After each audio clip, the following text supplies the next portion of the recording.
Hello and welcome to your Friday edition of The Nerve. I am your host, Maureen Callahan, and we have another amazing show for you today. This one is going to be a little bit of a longer discussion, and it's akin to what we did when we talked about borderline personality disorder and borderline mothers. We received so much feedback from you guys, incredible feedback. And you not only enjoyed it, but you really loved our guest, Sam Vaknin, Professor Sam, who is one of the most knowledgeable, insightful, articulate people on this subject matter anywhere. Okay. And a lot of you sent in requests asking for a further discussion. Could we cover difficult fathers or addict parents or toxic siblings? We got a lot about toxic siblings. And so we really thought a lot about it here at Team Nerve, and what really binds so many of these difficult interpersonal relationships, dynamics, seems to really be rooted in narcissism. And so we asked Sam, who wrote a whole book. I'm sure he's written more than the one that we are going to reference in our talk with him today, but he's literally written the book on narcissism, on the different subsets of narcissism. He's going to talk to us not just about overt narcissism, but the narcissist who is known as the covert narcissist. This is a subset that the field has only really recently discovered and begun to understand. I mean, Sam has it front to back. They're very difficult to spot, but once you see them, you can't unsee them, and it will provide you with a level of armor that most will not have. So first, we're going to chat with Sam. And then we're going to circle it all back to a little bit of a light celeb roundup. This is a big one. We've got some big breaking news. And your emails, we've got some new Troublemaker artwork. It's coming in. There's so much artwork, so much merch that you guys are sort of conceptualizing that you want. And we also have a mini Nerve tease for the ages. So let's get into it. Did you know that up until the 1990s, all chips and fries were cooked in beef tallow? That was until big food companies made the switch to cheaper, highly processed seed oils. And now those seed oils make up 20% of the average American's daily calories. Now there is a healthy alternative in Masa chips. These chips are made with just 3 ingredients: organic corn, sea salt, and 100% grass-fed beef tallow. That is it. No seed oils, no junk. And let me tell you, they are so good.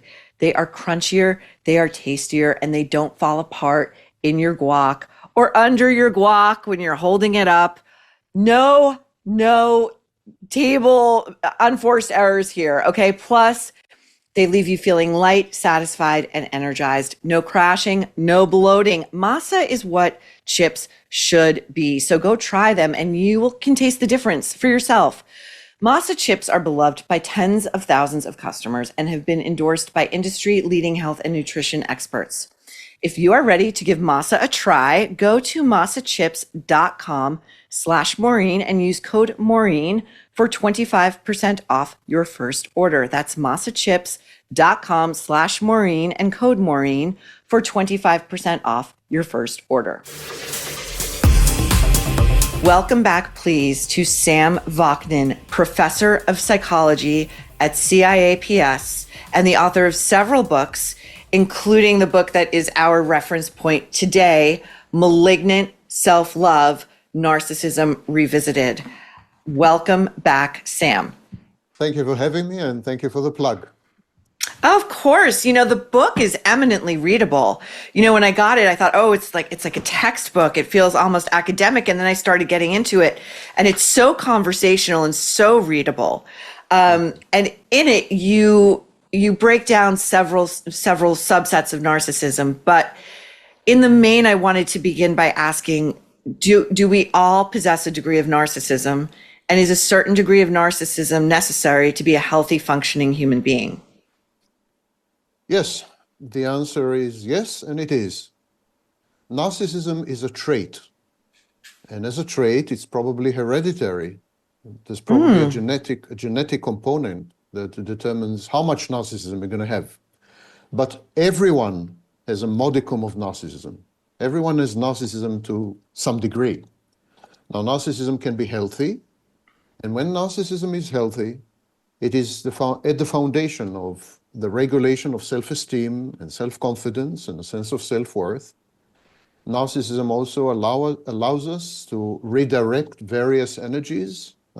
It's kind of a channeling mechanism for various energies. And so it's at the root of ambition and working hard and accomplishing things and so on. And so narcissism is good for you, actually. But like everything else that is healthy, it can go awry. It can become malignant or cancerous. And so that's when we use the phrase pathological narcissism. Now, my understanding of it from my deep reading, lo these many years, wonder why, is that the narcissist, the true narcissist, and I do want to get to the other end of the spectrum, but we'll walk there to the malignant narcissist. Do they know, A, how bad they are? And B, is it true that true narcissistic personality disorder is really resistant to treatment? We'll start with the first question, which is always a good idea. And they are aware of their actions and the impacts that their actions are having on other people. So it is not true that narcissists are not self-aware. They know exactly what they're doing, and they know exactly what are the consequences and outcomes of their choices, decisions, and ultimately actions. However, they're completely unaware of their motivations. And because they are unaware of motivation, they kind of come up with a narrative that would explain why they're doing what they're doing. And so the narrative is always self-justifying. We call it an ego-syntonic narrative. It's a narrative that makes the narcissist feel good about himself or herself. It's a narrative that provides the narcissist with the kind of context and motivation and attitude that would render the narcissist's actions socially acceptable in the narcissist's eyes. So a narcissist would never say about himself, I'm saying himself, half of all narcissists are women, but a narcissist would never say about himself, I'm a bad person. He would say, I'm giving you tough love, or I'm doing this for your own sake, or I'm trying to save you, or you are not aware and I'm waking you up. Or so there will always be some kind of storyline or some kind of fiction or some kind of narrative that would justify what the narcissist is doing. As to the second question, depends how you define narcissism, and depends how you define treatment, and depends how you define healing, and so on and so forth. It's a lot more complex than it sounds. In a nutshell, we are in clinical settings perfectly able to induce in the narcissist what we call behavioral modification. So we're able to change the narcissist's behaviors. We are able to render the narcissist less antisocial, less abrasive, less obnoxious, more palatable, easier to live with. We can do this in therapy. There's a variety of treatment modalities, from schema therapy, some variants of CBT, cognitive behavior therapy, and so on and so forth. And they're pretty successful at accomplishing this. The problem with behavior modification, it is short-term, so you need a lot of maintenance sessions. Otherwise, the effect of the therapy wanes and kind of vanishes, dissipates, and the narcissist reverts to form, to ill form, if I may add. That's the first problem. And the second problem is that the narcissist's behaviors are not always the main issue, are not always the main problem. Because there are many people who misbehave. There are many people whose misconduct is egregious, and they're not narcissists. The problem with the narcissist is not so much the narcissist's behaviors and choices and decisions, which are always kind of malevolent, if you wish. But the problem is the narcissist's personality, the narcissistic core, the narcissistic identity, and how interacting with the narcissist within a fantastic space, the fantastic space the narcissist foists on you, how this impacts you in the long term. When you say fantastic space, Sam, could you define that and describe that a bit? Yeah, the narcissist offers you a deal. He says, reality is unbearable, it's intolerable, and I'm going to take you out of reality. I'm going to shield you. I'm going to create a firewall between you and reality. And I'm going to transport you into a Disneyland kind of a fantasy. And you're going to inhabit this fantasy. And within this fantasy, you are perfect. You're a perfect being. You're amazing. You are gracious. You are drop-dead gorgeous. You are super intelligent. You're everything you've ever dreamed to be, of being. And so the fantasy is self-aggrandizing, and it's very addictive. It's intoxicating. You see yourself through the narcissist's gaze in a way that finally justifies self-love. You can finally love yourself because you're perfect now. You're flawless. Mm-hmm. And so this is the core of the fantasy. It isolates you from reality. The second part of the fantasy says, now that you are a guest in my fantasy, that's what the narcissist says. Now that you're a guest in my fantasy, now that I've afforded you access to an idealized version of you, which allows you to love yourself finally, now that I've done all this for you, I expect you to reciprocate. And I expect you to reciprocate in two ways. One, I will assume all responsibility for you and for your life. So you will no longer have agency. You will no longer have independence. You'll no longer be independent. You will no longer have personal autonomy. I'm taking all this away from you. So this is the Faustian deal with the narcissist. And the second thing, you're going to provide me with several things. You're going to provide me with what I call the 4 S's. The 4 S's are sex, services, supply, narcissistic or sadistic, and stability, safety, a sense of safety. Now, if you provide the narcissist with 2 out of the 4 S's, you're in. The job is yours. There's a job interview. It's called auditioning. And if you pass the job interview, you're inducted into the fantasy. From that moment on, you become the narcissist's servant. But it's not a lopsided deal. It's not a lopsided deal because many victims of narcissists have never experienced self-love before. Rosenberg calls it a self-love deficit. And so, and here is the narcissist, and through his gaze and within the fantastic space that he laboriously constructs for you, he makes you feel safe, he makes you feel perfect.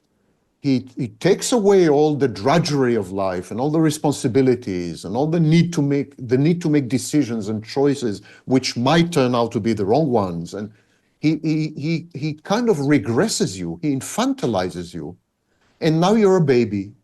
You're his baby. And as a baby, you're entitled to unconditional love. And as a baby, you're safe. And as a baby, all your needs are taken care of. And as a baby, nothing bad would ever happen to you. And of course, as a baby, you never get to make decisions and choices or to have friends or whatever. You're totally isolated as a baby. And so there's a regressive element in the fantasy. At what point do you find in your experience the so-called victims of narcissists that the light bulb goes off? That first phase, which you described so eloquently, colloquially we in America call the idealization phase or the love bombing phase, and that is a finite phase. It cannot go on forever. At what point do you see the non-narcissists light bulb go off and say something's awry here? Something's very awry here. Yeah, light bulbs hopefully go on, not off, but yeah. Oh, sorry. Yes, of course, on. Yeah. Thank you. Yeah, hopefully. Hopefully. Yeah. There are 2 sets of circumstances where light bulbs might go on. And the first one is if the narcissist overdoes it, if the narcissist exaggerates. If the discrepancy between what you know about yourself and what the narcissist is communicating to you via love bombing, and if the narcissist is psychopathic, grooming you, and the idealization phase, which is a clinical term, by the way. Oh, okay, good. Yeah, idealization is a clinical term. So I was trying to avoid clinical terms, but yeah, you're right. The correct term is idealization. So within this phase, the narcissist might overdo it.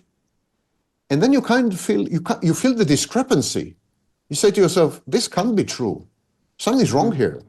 You know, so for example, if you know that you're good looking, but not particularly intelligent, or highly intelligent, but not particularly good looking, or whatever. And here comes the narcissist and says that you're the most beautiful person or woman he has ever seen in his life. And simultaneously, you far exceed Albert Einstein's IQ and so on. If you have a minimal self-critical capacity, a minimum of introspection, a minimum self-awareness, this is a light bulb moment, because you're going to wake up, you're going to say, he's manipulating me. He's just trying to manipulate me. And so this is one option. And the second and much more common set of circumstances is when the narcissist transitions ineluctably is another word for inevitably, from idealization to devaluation. Now, devaluation is a built-in feature within the shared fantasy. It's not a bug, it's a feature.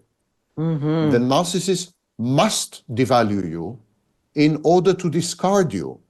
And the narcissist must devalue you and must discard you because you are his mother.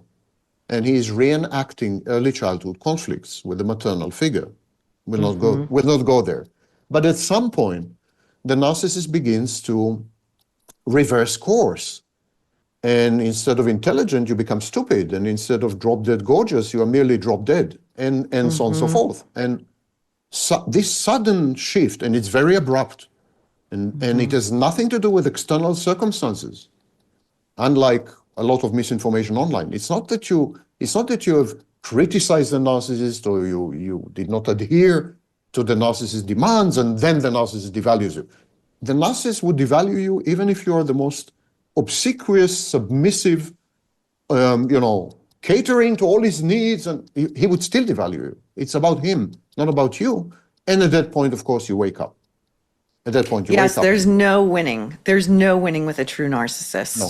To non-narcissists who realize they are either partnered with or married to narcissists, they have been going through the discard phase and they want to stick it out. They want to justify to themselves that this is a cyclical thing that they can somehow bear. The powers of self-delusion are enormous, especially if the fantasy caters to deep-set, real psychological needs that have never been met before. For example, the need to self-love, the need to feel safe, the need to feel understood and accepted, the need to feel that you're superior because you are somewhat narcissistic, and it caters to your grandiosity when the narcissist tells you you are, a perfect being or a perfect entity. There's also that. So if these deep-set fundamental needs are being met in the fantasy, there's little incentive to abandon ship.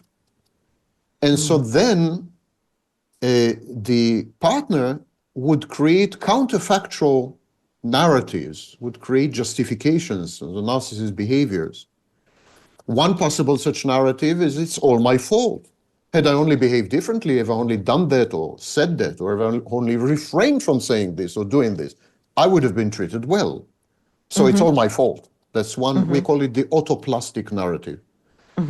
Another type of narrative is going through a difficult period.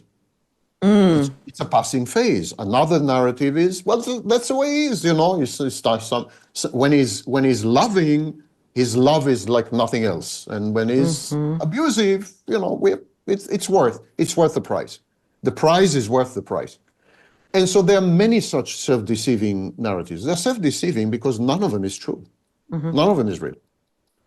What is the only narrative that's real is the clinical narrative. The narcissist is inexorably drawn into a fantasy, and the fantasy dominates the narcissist. Narcissist has no control over the fantasy. And as I just said, the fantasy is inexorable in the sense that narcissists cannot stop the fantasy, rechannel the fantasy, reframe the fantasy. The fantasy is in full control and mastery. The narcissist is its slave. And the fantasy has well-defined phases. idealization, devaluation, and ultimately discard. They're inevitable phases, nothing to be done. Even the narcissist cannot do anything about it. Sam, is there a difference between selfishness and narcissism? Well, egotism or selfishness are derogatory terms. Narcissism is a clinical term. And one could even say that in certain types of circumstances, selfishness is healthy. Mm-hmm. Putting yourself first is a healthy thing. Mm-hmm. Not putting yourself first is actually an indication of pathology. So we say, for example, that people pleasers it's a pathological state, pathological set of behaviors, Masochists, it's a pathology. I mean, I can name 10 pathologies. Codependency, I can name 10 types of pathologies where the individual puts himself or herself, their needs, last. That also applies in certain societal, cultural contexts. For example, mothers are supposed to put themselves last. Yes. In many societies, wives are supposed to put themselves last. Yes. I would even say that universally, children have to put themselves last. Like if you have an aging mother or yes, you have to cater to their needs. You have to take care of them. You have to sacrifice yourself, your family, your money, your time, your resources to take care of them. None of this is healthy. Agreed. None of this is healthy, and none of this can be justified either psychologically or philosophically, even ethically. None of it. So I would say that selfishness, unfortunately, we don't have a word in English, which is the antonym or the opposite of selflessness. Yeah. But okay, let's say that selfishness is the opposite of selflessness, then I would say that selfishness is healthy, whereas narcissism is not. You're so right. We need a middle word that summarizes, because what you're describing, I've seen people I love do it, and it's never a bill that's fully paid, right? In terms of it's, situationally putting an aging parent first for a moment or a day or that bill never gets paid. And once you get locked in that cycle, I see it's so difficult for people to get out of it. Yes, because it's a clinging, needy form of emotional blackmail. Clinically, we call it control from the bottom. Interesting. Yes, you control people by rendering yourself helpless and needy. And this creates an ambience of extortion. Like, if you don't take care of me, I'm going to die. Or if you don't do this for me, I don't know how to do it by myself, and I'm incapable of learning how to do it. And so on and so forth. These are all forms of blackmail. I would suggest the word selffulness. Selffulness. Selffulness. Interesting. I think selffulness is healthy, whereas perhaps selfishness is frowned upon socially, yes. albeit it's not pathological, and narcissism is pathological. But selffulness, like mindfulness, selffulness is, I think, very, very healthy. It is the self that defines boundaries. It is the self that informs us where we stop and the world begins, and vice versa. It is the self that fulfills very critical functions. For example, reality testing. What is reality testing, Sam? Reality testing is the ability to tell what's real and what's not. What the narcissist does to you, the narcissist impairs your reality testing. The narcissist challenges your perception of reality. The narcissist does it unintentionally, not deliberately, as the psychopath does. Psychopath gaslights you. The narcissist gaslights you unintentionally. So within the fantasy, the narcissist tells you everything you think you know about reality is wrong. You perceive other people wrongly. For example, maybe you're too weak, or you're too submissive and people are taking advantage of you, or you shouldn't love your friend because she's backstabbing you and betraying you, or whatever you think you know about the government is wrong. So there's a lot of conspiracism involved and so on. This is when your reality testing collapses or becomes impaired, and you begin to rely on the narcissist as your sole exclusive gauge of reality. So you're going to come to the narcissist and say, tell me, is this real? Do you think it's real? Do you believe it? Is it believable? As if you have no mind of your own. You have outsourced your mind. The shared fantasy is when you outsource your mind and your ego functions, that's a clinical term, to the narcissist. And he becomes your external mind, like an external hard drive, he becomes your external mind. I love that analogy. And what you mentioned too about the sort of isolating of the non-narcissist to keep them from, I mean, I think we can see many examples of this in our popular culture today, to keep the victim from the others in their lives who actually would serve as reality enforcers, right? Whether it's a family of origin or long-standing friends, that if they're going to counter the narcissist version of events, they have to go. Yes. There are two reasons for that. The narcissist superimposes, we call it projection. The narcissist projects, superimposes his own distorted and thwarted mind on others and on reality. So he says, they're doing the same thing. They have their own fantasies. I have my own fantasy. They have their own fantasies. Friendship, it's a fantasy. Love, that's a fantasy. Empathy, BS, it's a fantasy. It's all fantasy because it's the only thing the narcissist knows. It's the only kind of experience the narcissist has.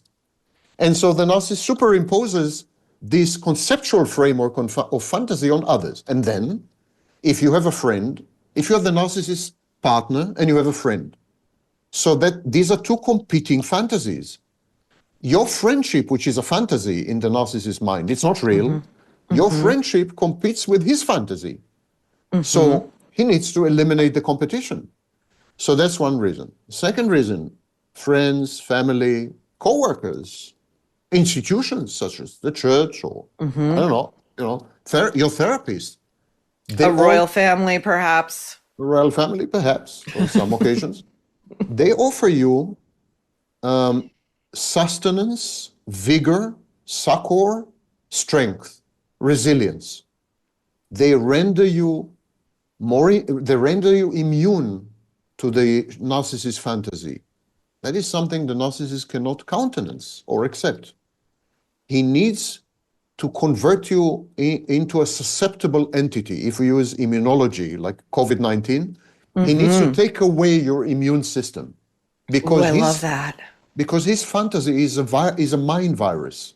He needs to infect you with the fantasy. As long as you have an immunological system, which is comprised of people around you and their inputs, that's not going to work. So when you're isolated, your mind plays tricks on you. We know this. That's a clinical fact. When you're isolated, your mind plays tricks on you. And then it appears as if the narcissist is the only stable presence. The only person you can trust. Right. The only gauge and measure of reality, and you latch onto the narcissist as if you're adrift in the ocean and you kind of latch onto a piece of driftwood, So that's what he does to you. He removes from your life all certainty, all determinacy, all stability, all reality, and then he renders you dependent by doing this. You become addicted to the self-aggrandizing, idealizing aspects on the one hand, and you become addicted to your newly found self-love on the one hand, but on the other hand, you are rendered so weak, so mentally emaciated that the narcissist becomes your only lifeline. He maintains exclusivity. So is this what would be termed the folie à deux, where the non-narcissist then becomes sort of fully psychologically, emotionally dependent, and in order to survive has to mesh themselves into that delusion, into that noxious fantasy? Yes, absolutely. The shared fantasy, which is a term coined by Sander in 1989, was just another rendition of what we used to be known as folie à deux, and today is known as mass psychogenic illness. That's a clinical term, the updated clinical term. So yeah, these are two people where one of them is a leader, one of them is a narrative generator, One of them is the author, and the other one is a character. So it's exactly like a video game or a movie, where there's a director and a producer and a screenwriter, and then there are actresses and actors, and you are an actress in the narcissist fantasy. Again, let me clarify, half of all narcissists are women. I'm using he because it's a Victorian literary convention. And I'm very Sam, Victorian. I love the way your mind works. I love these descriptors and allegories and metaphors you come up with. You just bring it all so vividly to life. I want to talk to you about what now, if my interpretation is correct based on my own reading as a layperson, the inverted narcissist or the covert narcissist is a relatively recent discovery in the field. Is that right? And can you describe because I find these people, I know them in my own life, and they go around undetected, and it drives me nuts. So I want to bring the covert narcissist to the fore. Please enlighten us. Have you ever wondered, these guys who are like so big in the 80s and they sort of, they fade away a bit. And the legendary Chuck Norris, if you've been wondering what happened to him, I recently saw a video he made and it was shocking. The guy is in his 80s and he is still working out and staying active. He says he's stronger, can work out longer, and even has plenty of energy left over for his grandkids. He feels, he says, like he is still in his 50s. And he did this by just making one simple change. His wife even started doing it too. And she says she's never felt better. She says she feels like she's 10 years younger. Her body looks leaner and she's got energy all day long. So Chuck made a special video that explains everything. Watch it by going to chuckdefense.com/nerve or by clicking on the link below this video. It will change the way you think about your health. You will not believe how simple it is. Chuck is 84 years old, and this guy has more energy than I do. He discovered he could create dramatic changes to his health simply by focusing on 3 things that sabotage our body as we age. Mainstream thinking currently is that all narcissists go through overt and covert phases. So all narcissists are sometimes in your face, defiant, reckless, go-getters, arrogant, haughty, disempathic, entitled, obnoxious. I don't want to continue the list. So that's the overt narcissist. Right. But even overt narcissists go through covert phases of covert narcissism and vice versa. So we no longer, as we used to, we no longer make a distinction between pure types. Like the overt is never covert and the covert is never overt. Got it. That used to be the thinking until about 10, 15 years ago. And unfortunately, it still prevails online because everyone online is like 15 years back. Yep. But today we don't see it that way. Now, the covert narcissist is simply someone whose capacity to secure attention, narcissistic supply, is diminished constitutionally because, for example, he's not very intelligent or not very handsome or not very good looking or whatever. Doesn't charismatic, have the charismatic any of those. skills. Yeah. Not talented, doesn't have the skills or whatever. So constitutionally unable to obtain narcissistic supply, or has other mental health issues. For example, he's passive aggressive or he's seething with envy and resentment or what have you. And so some narcissists would spend most of their lives, the majority of their lives, being in a covert state. So maybe that's what we could call a covert narcissist. Okay? So what are the manifestations of covert narcissism? Now we have 3 types of covert narcissists. One of them is a type that I was the first to describe. It's the inverted narcissist. And that's a narcissist who derives her narcissistic supply, her attention. I'm saying her because majority of inverted narcissists are women. Fascinating. She derives her narcissistic supply, her sense of self-worth, her self-confidence, self-esteem, by teaming up with a dominant, in-your-face, overt narcissist. That reminds me that in Germany in the 19th century, if you were married to a medical doctor, they called you Frau Doctor. Even if you Wow. even if you didn't have 1 year of education, you were still Frau Doctor. So the inverted narcissist is a Frau Doctor. She finds Oh my God, I love this. Frau Doctor. Frau We're Doctor. putting that in the lexicon at the Nerve. Okay. Yeah. So she's like, by teaming up with the narcissist, she is vicariously enjoying the narcissist exposure, the attention he's getting, the admiration and adulation that he's subject to, and so on, vicariously. I'm the narcissist's wife, this kind of thing. The second type is known as the prosocial or communal narcissist. That's by far the most dangerous type. I would even say more dangerous than the malignant narcissist.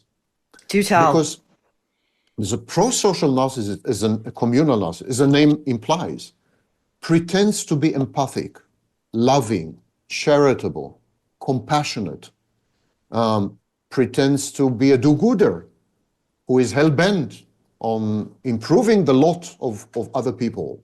So he would likely be a social activist, or he would volunteer for an NGO in the furthest corners of Africa, or he would, and it's all done ostentatiously.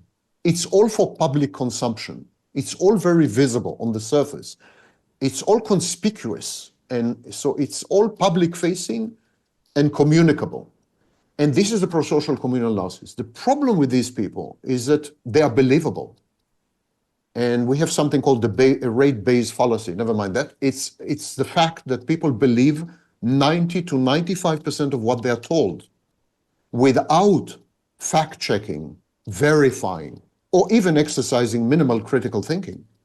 So when a narcissist like that comes and tells you, listen, I love humanity, I have empathy for all my fellow beings, I'm engaged all my life, I've sacrificed my well-being and my wealth and my capacity and talents and skills, I've put all of them, harnessed all of them to help humanity. And you would, vast majority of people would believe this kind of person. And then they enter a shared fantasy. And then they're easily manipulable. So these kind of people end up being con artists or swindlers, or they end up abusing their positions as for example, members of the clergy.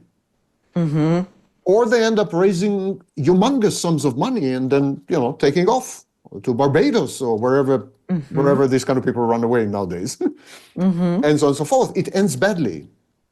All the gurus, all the public intellectuals, all the charitable figures, all the Mother Teresas of the world, and the overwhelming vast majority of them, in all likelihood, are prosocial communal narcissists. How do I know that?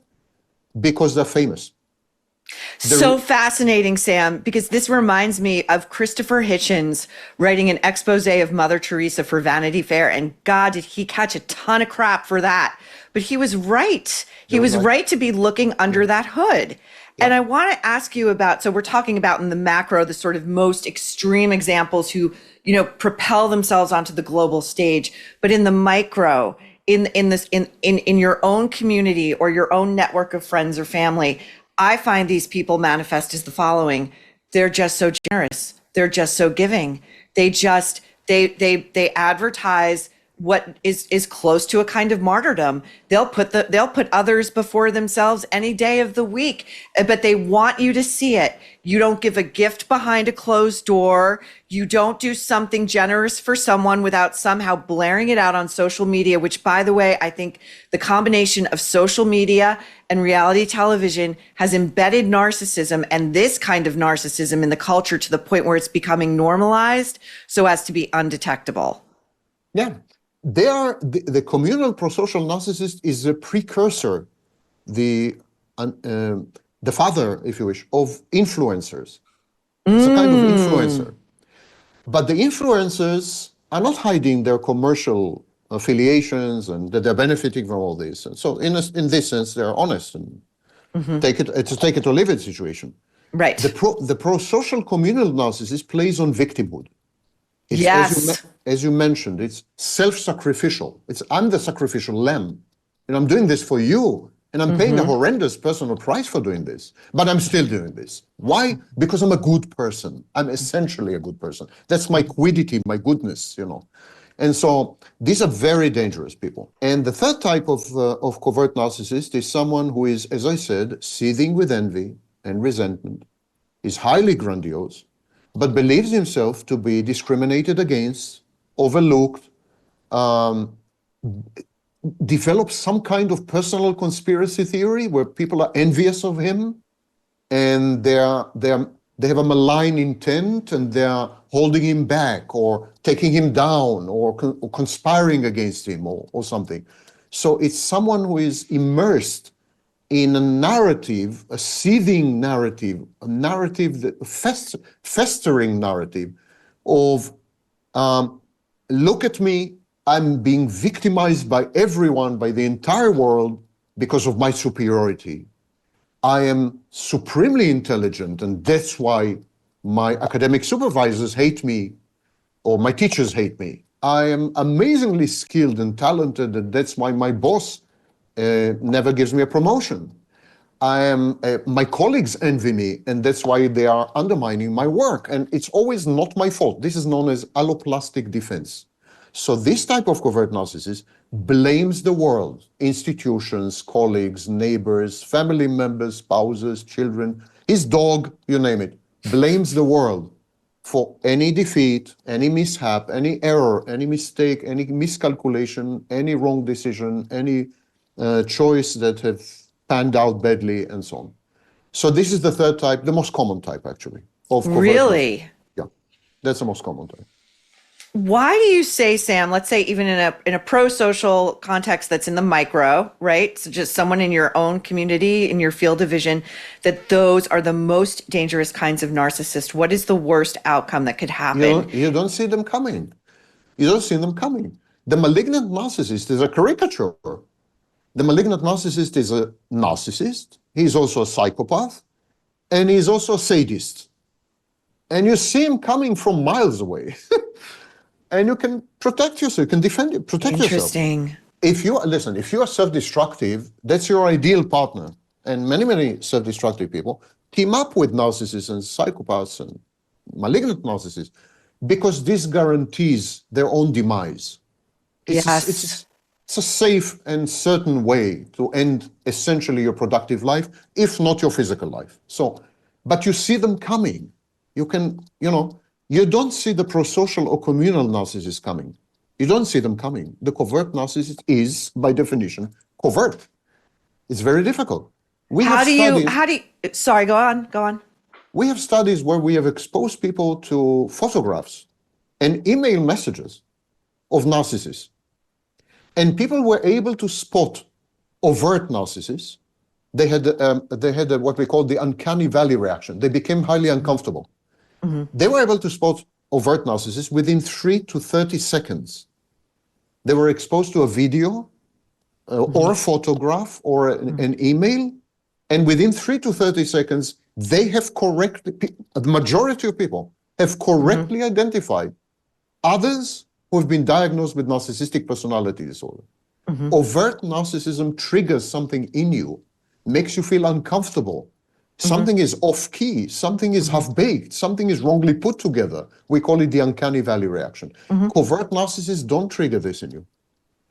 They are really under the radar. It's very, very difficult to spot them. And I would even say that they're not as aware of their actions as overt narcissists are. Really? So it's not that they're hiding anything from you. There isn't even, the overt narcissist knows exactly what they're doing. Yep. He knows he's hurting you. He's going to invent some kind of story to justify himself and everything, but he knows exactly what he's doing. Very often the covert narcissist is self-deceiving, extremely self-deceiving. We say that the overt narcissist is self-enhancing, whereas the covert narcissist is self-deceiving. The covert narcissist just wants to feel at peace, whereas the overt narcissist wants to feel superior. So with the overt, it's about superiority. With the covert, it's about reducing anxiety. It's an anxiolytic state, an attempt to reduce anxiety. Anxiolytic state. Yeah. So it's really, really, really pernicious, insidious.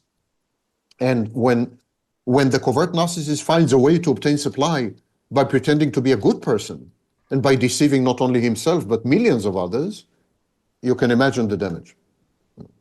I find that these people also are never given, rarely if ever given, to expressing what I would consider a healthy degree of anger.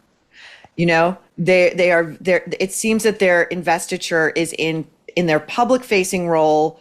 They are even keeled. They can take anything. Nothing is a big deal. Everything is cool, because to be angry would somehow be, I don't know. Compromise their image. Yeah.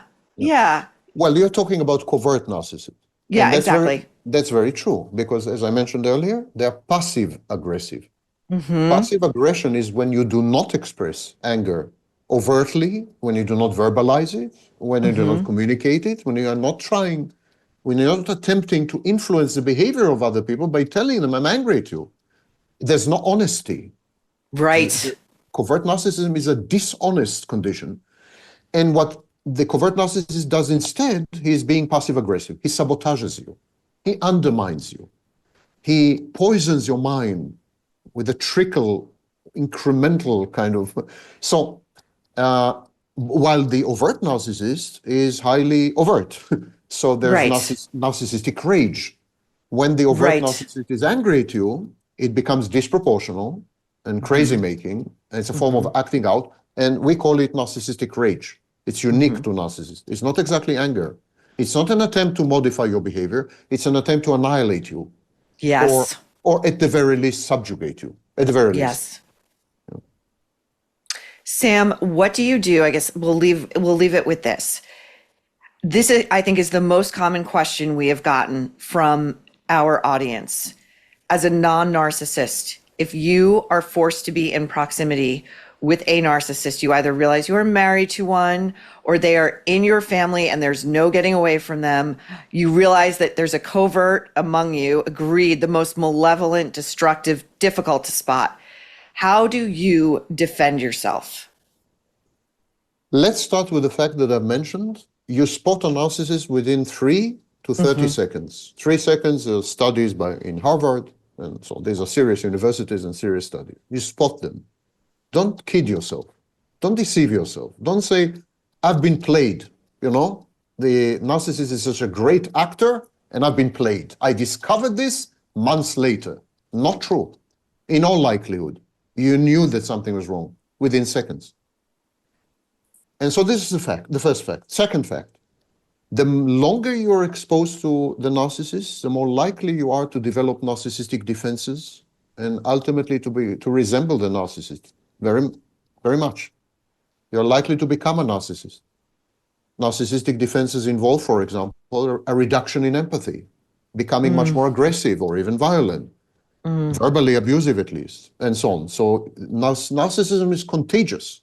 It's infectious. Point number 3, narcissistic abuse is not like other types of abuse. It's not like being beaten, you know, which is bad, of course. Battering is bad, but it's not the same.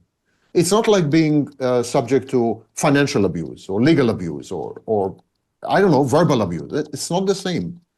All other forms of abuse limit themselves to an aspect of you, to some dimension of you, to some area of your life, to some particular group of friends, to your bank account, to your sexuality. It's an annexed part of your life. Yeah. It's I wouldn't say it's on the fringe, but it's limited. Other types of abuse are limited. Narcissistic abuse is unlimited.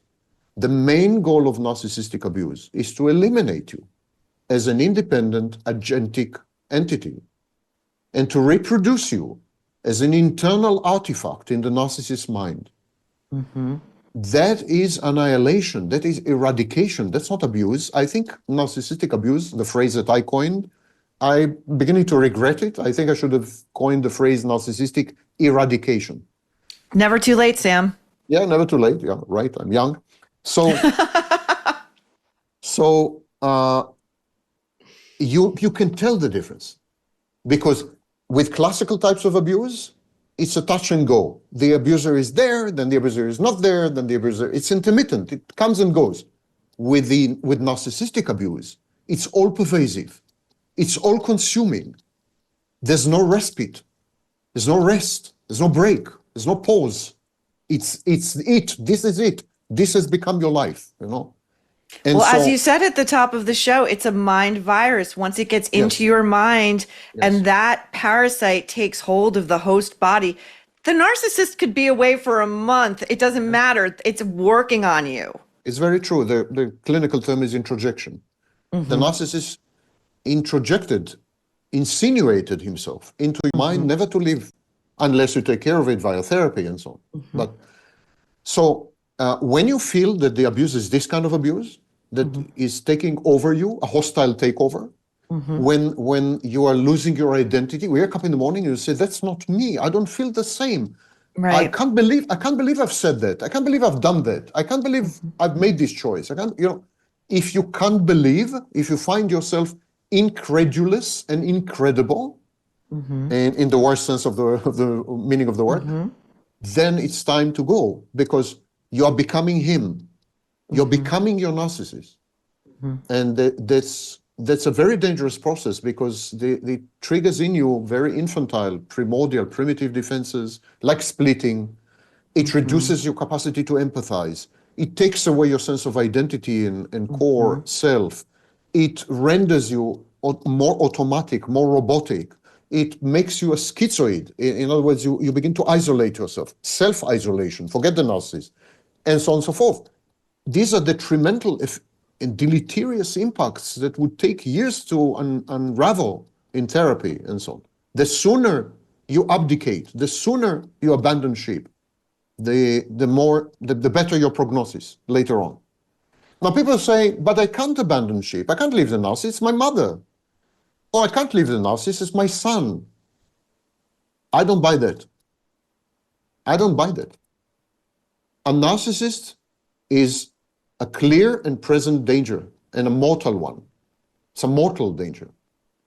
And so you need to let go. You need to go no contact, which is a set of 27 strategies that I was the first to propose in the 80s. You need to go no contact. No contact means no contact. Not directly, not indirectly, not by litigating, which is a way of staying in touch. Right. Not by stalking social media. No contact means no contact. Now, some people say, so I don't buy it's my son, it's my mother kind of response. Another kind of response, I can't live because I'm financially dependent on the narcissist. Well, give up on your lifestyle and flip burgers in McDonald's. That's my answer. Anything is better. Sam, what do you say to the people who would say, oh, Sam, it's no contact in theory, sure, but here's the pressure I get when my nephew is getting married, or there's a 90th birthday celebration and I'm going to be the bad guy because I refuse to be in the same room with the narcissist who is so dark and damaging. I'm the one who's supposed to just suck it up for an hour or two and play nice. I don't have to interact with him. What is your response to that? What is your best advice? If you suck it up, you will be sucked in. As simple as that. Any single time that you suck it up, you're going to be sucked into the narcissist's whirlwind and vortex and shared fantasy. You exposing yourself to 1 hour in the presence of a narcissist would mean another few months or another few years of having to cope with the outcomes, amongst which is a new shared fantasy. This is what narcissists do. They infect you. You don't need much. So what other people, you have to decide what are your priorities. Your well-being, your mental health, your ability to function, being there for people you love, your agency, your independence, your personal autonomy, your core identity, knowing who you are, feeling one and the same with yourself, not experiencing estrangement and alienation. This is one set of priorities, and another set of priorities, what would your nephews and nieces and the neighbor would say? So if what other people would say about you matters to you more than everything else I've just enumerated, go ahead, attend the wedding. Well, if you are to go with option B and remove yourself permanently, I think you also have to uh, allow yourself to know you're going to have to grieve. You're going to have to grieve all of those people who take the side of the narcissist and continue to suck it up, because it's better to go along to get along, which is, I think, the default position of most dysfunctional families. There is massive grief involved in giving up on the narcissist, the likes of which there's none, because you are giving up on a mother figure. You are giving up on your child. The narcissist becomes your child. You become a maternal figure in the shared fantasy. So it's like giving up on your child. Simultaneously, you're grieving the death of a mother figure, the death of a child figure, the death of the fantasy, the death of the narcissist gaze, or the removal of the narcissist gaze, which allowed you to self-love finally, the death of the disappearance of that person. I mean, there's attachment, there's bonding, sometimes trauma bonding with the person. So there are multiple layers of grief. This is archaeological grief. There are multiple layers of grief. And the grief is not superficial, but the grief becomes who you are, and the grief becomes your new shared fantasy. The grief is fantastic because what you're mourning has never been there. The narcissist you are mourning has never existed. The fantasy you're mourning is a fantasy. All of it is nonsense. It's a dream. You're mourning the dream, and so the grief itself becomes a captivating, intoxicating, harmful shared fantasy or form of fantasy, and you're unable to let go. We call it prolonged grief disorder. There's a clinical term for that. There's a clinical term for everything, by the way. I'm getting that. I'm getting that from you. We love to pathologize people. It's a money-making device. Yeah, right. Well, that's very funny, and somewhat there's some truth to what you're saying, but I love your phrase archaeological grief. I would love for that to penetrate the lexicon. Archaeological grief, complicated grief, moving through grief, and knowing that if it's profound and true, as opposed to the fantasy that one is grieving, when you get to the other side, there is a level of freedom that is hard won, but truly real. Allow me to add one more sentence with your permission. Yes, please. The biggest element in this grief is that you have lost yourself. You're no longer you. You're no longer you in any meaningful way. You have lost your core identity, your agency, your autonomy, your self-perception, what we call self-concept. You've lost your self-concept. You no longer know who you are. You derive your sense of being and existence and your sense of reality from the narcissist, having been exposed to the narcissist. So there's nothing there. Once a narcissist is gone, you're floating in deep space. It's a state of obliviousness and oblivion. There's nothing to latch onto. There's no core. You're in a totally fluid state. And so this is very menacing. It's terrifying. Additionally, you have merged with the narcissist. You fused with the narcissist. You melded. We call it the symbiotic phase. You created a symbiosis with the narcissist. And you need to separate from the narcissist to become, again, an individual. Narcissists regressed you to a baby state. And as a baby, you're always one with mommy. So having regressed you to an infantile state, you became one with the narcissist. And now you need to break. It's like Siamese twins. You need a chirurgical, you need an operation, an intervention. The good news is, and I want to end on a good note, which is highly atypical of me, and I apologize. But the good news is that having been exposed to a narcissist, being victimized by a narcissist, having survived a narcissist in some way, the prognosis is excellent.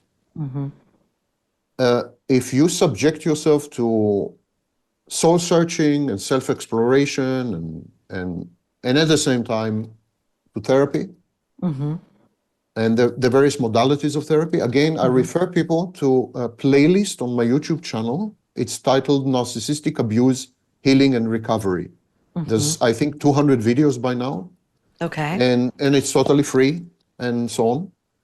But in a nutshell, if you attend therapy, and which kinds of therapies you can find on the list in the list that I've mentioned. And there's another list titled therapies, which is very suggestive.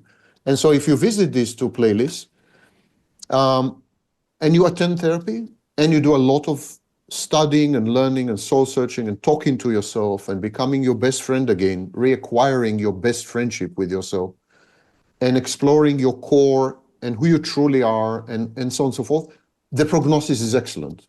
Your chances for healing and recovery verge on 100%.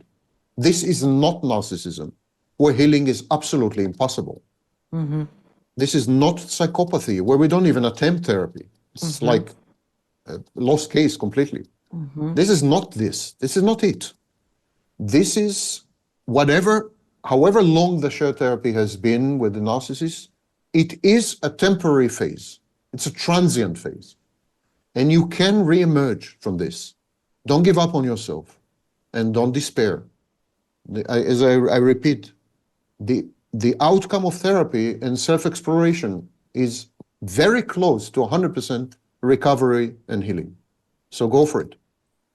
I love that message. And I guess against your own best impulses, Sam, this is the second time you've been here and you've ended on a high note. You want to give people a little bit of... Yeah, I'm ashamed. I feel guilty. There's a lot of dissonance. You're a mensch. Yes. You're a mensch. Yes, I'm Jewish. How can I help it? No. Oh, well, thank you again so much for coming on The Nerve and having yet another fascinating, illuminating discussion. Archaeological grief. I will be taking that with me in my back pocket. Thank you, Sam. Thank you for having me. It's been a pleasure. Always a pleasure. Take care. See you soon. Bye-bye. Bye. Thanks again to Sam Vaknin, one of the most brilliant minds I have ever encountered. And we are just so lucky to have him here on The Nerve. I think that was just such an educate, like in the best way, though. It didn't feel like there was no eating your vegetables. It's just fascinating. Who among us cannot relate? Who among us has not had a narcissist in our lives and felt that it is just a complete non-negotiable to just put up with it? And Sam has offered a completely new framework to look at that if that is what you yourself are worried about at the moment or are struggling with. So please send us your feedback to Sam, send us your questions, send us what you would love for us to talk to him or any of our experts about next. Up next, a major celeb update and troublemaker emails. And just a quick reminder to like, subscribe, and spread the word. Let's keep our community of like minds growing ever quickly. Also, please keep sending me all of your thoughts, requests, critiques, story ideas. I love reading them all. You can email me directly at Maureen@devilmaycaremedia.com or DM me on Instagram at Maureen Callahan Writer or at The Nerve Show. We are back in a minute. Do you love olive oil? If so, have you ever tasted it farm fresh? If not, your first taste will be a revelation. Just born of earth and tree, farm fresh olive oil is bright, vivid, grassy. It's like a garden in a bottle, and it adds amazing flavor to all of your meals. Listen, if we insist on fresh milk and eggs, fresh meat and fish, fresh fruits and veggies, we should insist on fresh olive oil because in every case, freshness makes a huge difference in flavor and in nutrition. But you'll never find fresh olive oils in supermarkets where they can sit on the shelf for months or even years. Prove the difference to yourself with a free $39 bottle direct from an award-winning artisanal farm. Pay just $1 to help cover shipping, and your $39 bottle is free, courtesy of TJ Robinson, known worldwide as the olive oil hunter. TJ searches the world for the best tasting olive oil, and he ships it direct at peak farm fresh flavor and nutrition. Try your first bottle free with no obligation or commitment to buy anything. For your free $39 bottle, go to farmfresh222.com. That's farmfresh222.com, farmfresh222.com. We are back. Now, before we get into your incredible, insightful, hilarious emails, feedback, and artwork, which continually bowled over here at Team Nerve at the artwork, I want to do a quick update regarding Howard Stern. Now, on Thursday morning, there was a big announcement out of Stern Central, at least that's what it sounds like to me, that all of that hullabaloo that had been going on about a week ago, that SiriusXM was getting ready to show Howard the door, and they were going to make him an intentionally insulting lowball offer to make sure he did not renew his contract, that he is no longer wanted, he is not relevant, he hasn't been funny in forever, he went woke and highly politicized, and his staff was not only hoarding their best material for themselves because they knew that it was a matter of time, but that when the news broke last week that this was all going on at SiriusXM Central, Howard's staff that had just been at a team building meeting at a bar, a shitty bar in Midtown Manhattan, probably, panicked. And they all started trying to get a hold of Gary Delabate, Howard's longtime executive producer, and Gary was not picking up. Okay, that's sign number one, that even Gary was taken aback by this news and didn't know how to respond and was waiting for his instructions from way upstairs before getting in touch with his panicked staff. Sign number two, the Daily Mail exclusively reported that Howard's celebrity friends had been trying to get a hold of him after the news broke that Jimmy Fallon called Howard personally, went straight to voicemail, that Ali Wentworth, wife of ABC News's, I choke on that, George Stephanopoulos, had also tried to reach him directly, went straight to voicemail. Only Jimmy Kimmel, Howard's favorite celeb BFF, could get through. And according to the Daily Mail's exclusive report, Howard sounded stunned and said to Kimmel, "This is the first I'm hearing of it." Now, Howard, who has marketed himself as a truth teller these many years, is now selling this line. Okay, I think it's coming straight out of Team Howard, that all of that was just a publicity stunt to drum up audience interest leading to his return on September 2nd. And I am sorry, but that is insulting. That is insulting. It does not, it's the same as Sarah Jessica Parker going, "Oh no, this was our decision to end," and just like that. No, we weren't shown the door. Our audience doesn't hate us. And if they hate us, I don't care. This is the same thing.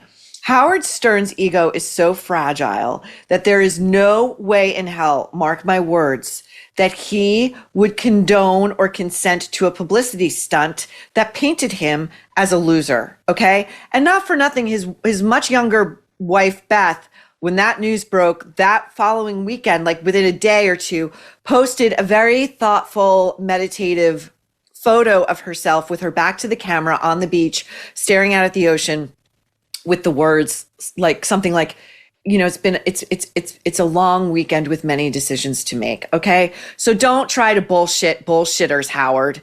Just have some fucking respect for your audience. God.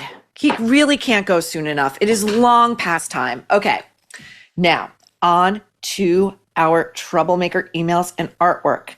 This comes to us from Ireland, a troublemaker named Colette. Hi, Maureen.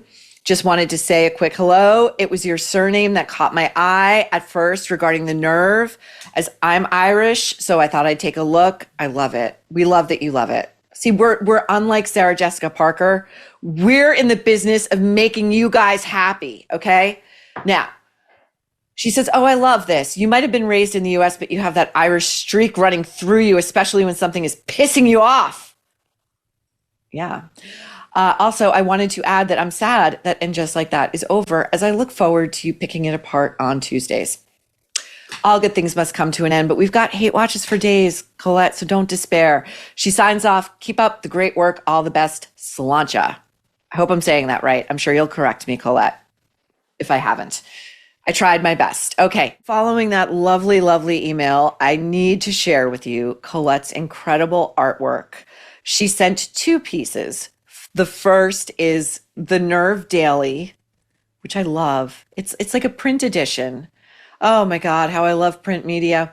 It's a print edition. And then her second piece is me standing in front of a wood chipper, looking like I'm about to take somebody out and throw them out back and chip them up. Colette, A++. Amazing, amazing. Thank you so much for that. Next, we got from Paul, Troublemaker Paul from New Zealand, who more recently gave us the cauldron art of me as chief witch troublemaker, head bitch troublemaker in charge. The Hubble Bubble Toil and Troublemaker cauldron is back. First of all, he wants to email to give support to Tim, the makeup artist. You guys love him. We love him. Paul says of Tim, he is excellent. Agreed. He is clear, thoughtful, and I shall use a word that seems to matter so much nowadays: authentic. Agreed. Maureen, I also prefer the word realistic. Tim is realistic about HBO, AGLT, and SJP. So many acronyms. Okay, the nerve is realistic. Your guests are realistic. Your troublemakers are realistic. We don't buy the fake crap flung at us by Andrew Cohen, as he shall forevermore be known over here at the Nerve, at all. So many names are included in that all. Keep realistic and carry on. Some new troublemaker art for you attached. And Paul gives us keep calm and watch the Nerve with a crown. I think one Meghan Markle might take umbrage, to which I say, you can suck it, sister. Okay. Now, from Julie in Athens, Greece. I am amazed at the reach of this show, truly. She says that Tuesdays, once Monday level tedious, are now nearly as brilliant as Fridays, because no matter what's blowing up at work, I know I get to kick off my shoes and listen to the Nerve. Instant mood lifter, sanity restorer. Honestly, it's like therapy, except way cheaper and much funnier. And we are all so gratified. Thank you guys for this feedback. It tells us we are on the right track, and lightening your load is task number one over here. Your takedowns of the absurd JFK Jr. cult, she's loving those. I can't get over the way the left insists on idolizing this smug, charisma-free mediocrity as though sainthood were hereditary. And as we know, his father was no saint and his grandfather was no saint. On and on and on. If anyone half as arrogant and empty showed up on the right, they would be crucified by the very same people. Agreed. If you haven't already dug into Brooke Shields' account of this guy, you must. In her version of their brief interlude, she really exposes the entitled jerk you've described. And yes, we've done this on another Nerve. He was terrible to her. Okay. What I love most, though, is that the Nerve isn't just commentary. Julie says it's more like a movement. You're steadily gathering this avalanche of listeners who are sick of the hypocrisy, the self-appointed elites, and the cultish worship of mediocrities. So thank you. You know what? We're so glad. We're so glad we are striking the proverbial nerve, as it were. Vis-a-vis the newsreader, my recent viewing recommendation, to you troublemakers. It's Australian. It's amazing. I'm addicted. I'm dying. The next episode is dropping tonight on AMC Plus. Thank you so much. It dropped last night. Thank you so much for your recommendation on an absolutely fabulous show. I am a Kiwi living in Australia and didn't know about this local morsel. And Nikki is loving the newsreader. Absolutely incredible on so many levels. Agreed. This from a troublemaker named Liz in Kentucky. Maureen, firstly, it is validating for you to be talking honestly about celebrities I've considered assholes for ages. Thank you. Thanks to you, Liz.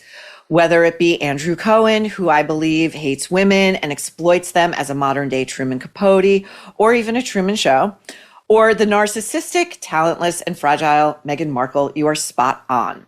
As to SJP, she still fancies herself and her bitchy character Carrie as stunning ingenues. The show is the ultimate let them eat cake statement to fans, many of whom cannot at all relate to the wasteful, frivolous, and insane behavior of the characters or the actors who play them. Most people in our country are under extreme financial stress. Yes, Liz. Also, on the subject of Carol Radziwill, you guys loved that segment. Whoa, didn't see that coming. I just thought the Tyler Henry psychic reading, scribble, was hilarious. She was one of the most contemptuous women in any of the Real Housewives franchises, and that is saying a lot, given the grandiose and deranged shit show Real Housewives always is. It was clear Carol considered herself a true intellectual, far superior to her castmates, but still needing the attention and the paycheck the casting afforded her.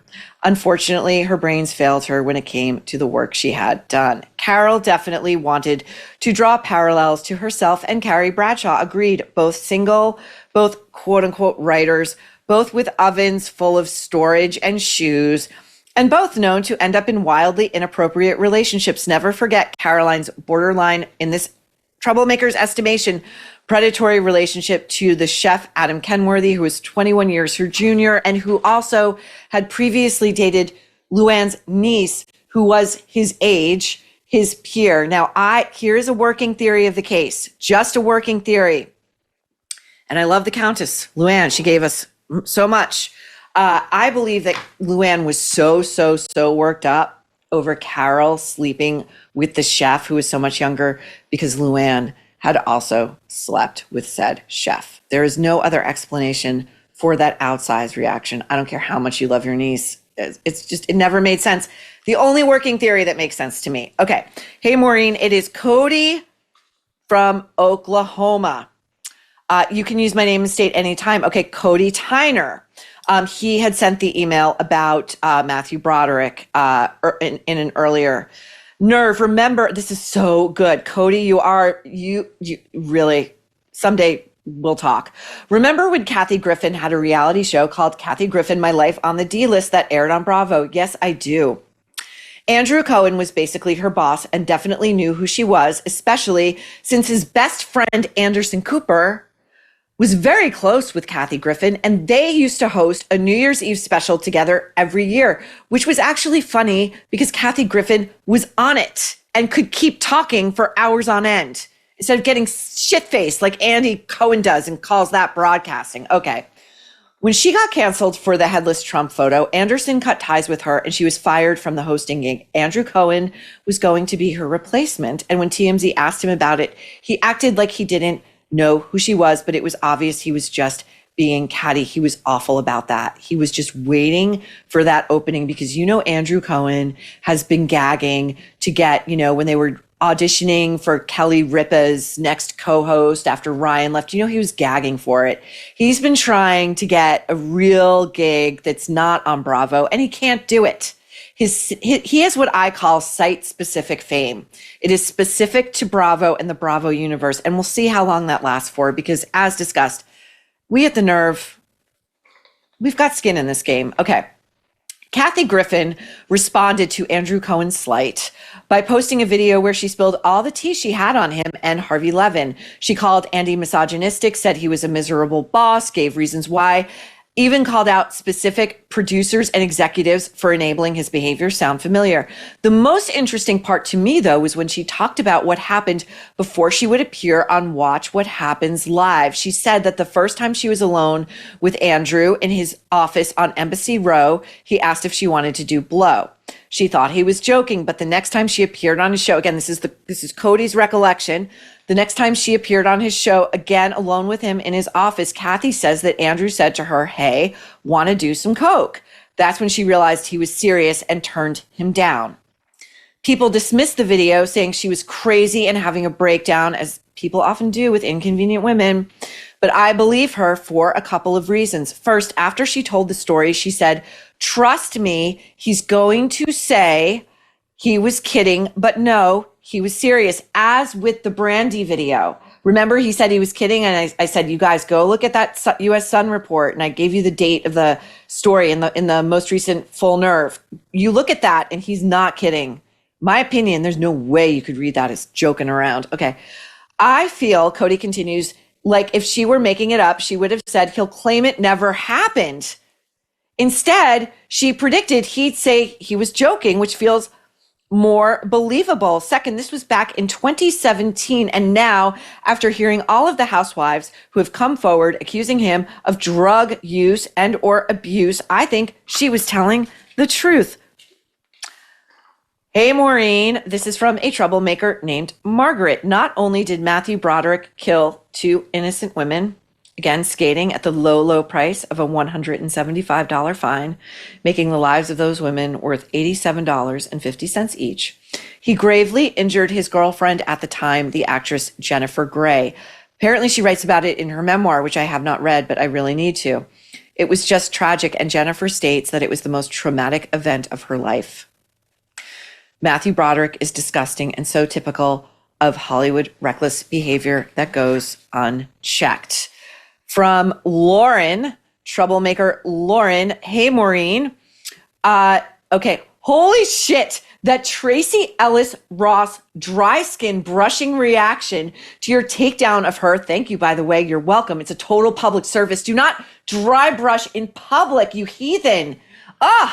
Was insane. She looked like an unhinged lunatic. Of course, a dim-witted narcissist such as herself would predictably lash out instead of taking some time for introspection to reflect upon her privilege, selfishness, and overall lack of curiosity or intelligence. You know, just what Hollywood elites like to tell the rest of us all the time.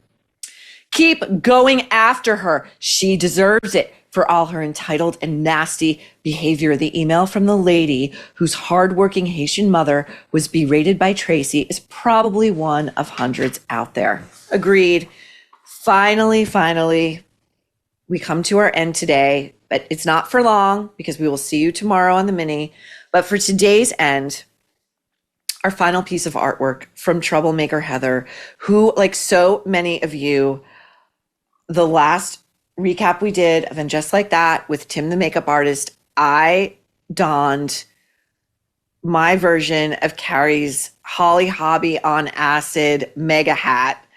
That was made by Emily over here on Team Nerve. She put it together literally with like safety pins and packing tape. That was a piece of gingham fabric off of Amazon with a big summer hat. She is a feat of engineering, and as I said, it's going in the archives. Anyway, Heather mocked me up for the cover of Glamour magazine, the 50 most glamorous women, and yours truly on it with the pizza pie hat. You guys are geniuses. I laugh out loud when I get these emails and I see this art. I laugh out loud and then I marvel at how creative and funny and just intelligent every single person who reaches out is. And so I know that holds true for the whole audience. You know, we really lucked out over here at the Nerve.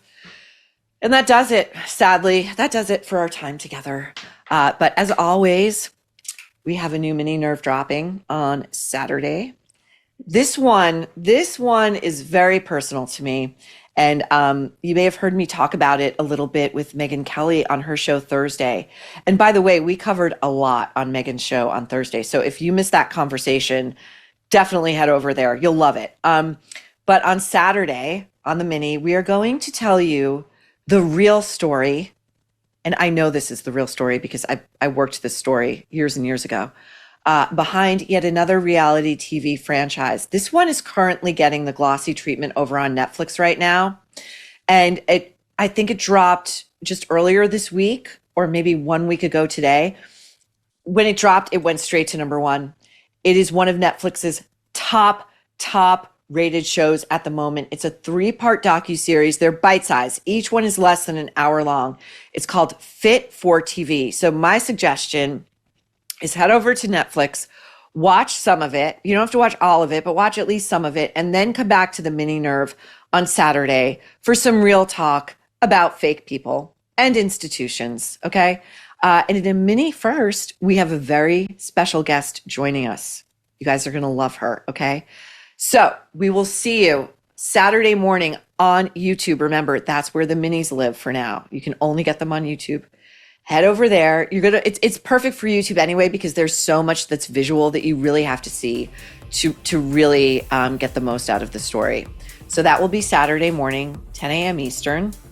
And then we'll see you all back here for another full show on Tuesday at The Nerve, where you will never guess what we're about to say next.